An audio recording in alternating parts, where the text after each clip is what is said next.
Nu, berniukas. Ką daryti dabar čia su tavo to dalyku? Eik Viliau, tau šiandien šnekėt, mane Landsbergį išvadino jau. Dabar tau kličką įdėt. Ne. Puslytį įsidėt. Rimti meistrai puslių čia nenešioji, pažastį nešioji. Prieš nepilnas 2 savaitės buvome atvažiavę iš Širvintų rajoną, kur Marius buvo tik tai pradėjęs statyti namą. Ir šiandien mes vėl atvykome čia pažiūrėti, kaip vyksta Mariaus ir Viliaus statybų progresas. Mariau, atvykom po 2 savaičių, tai papasakokit, ką jūs čia padarėt per 2 savaitės, ką gero nuveikėt. Dabar pradėjom montuoti I-beamo sijas. Dabar laikiklius va tokius Simpsono montuojam. Ir ais va šitos sijas. 40 cm pločio. Kokie tolimesni planai po IBM-sijų? O IBM-sijų tada dėsis stogo sypai.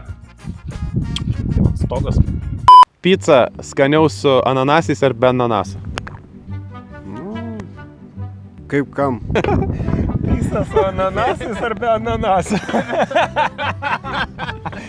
Jeigu pica su ananasais, tai ne. O kokia tau pica su ananasais ir be ananasų? Aš mėgstu picas. Mariau, sakyk ačiū. Ačiū. Ačiū ir tau. Visą gerą.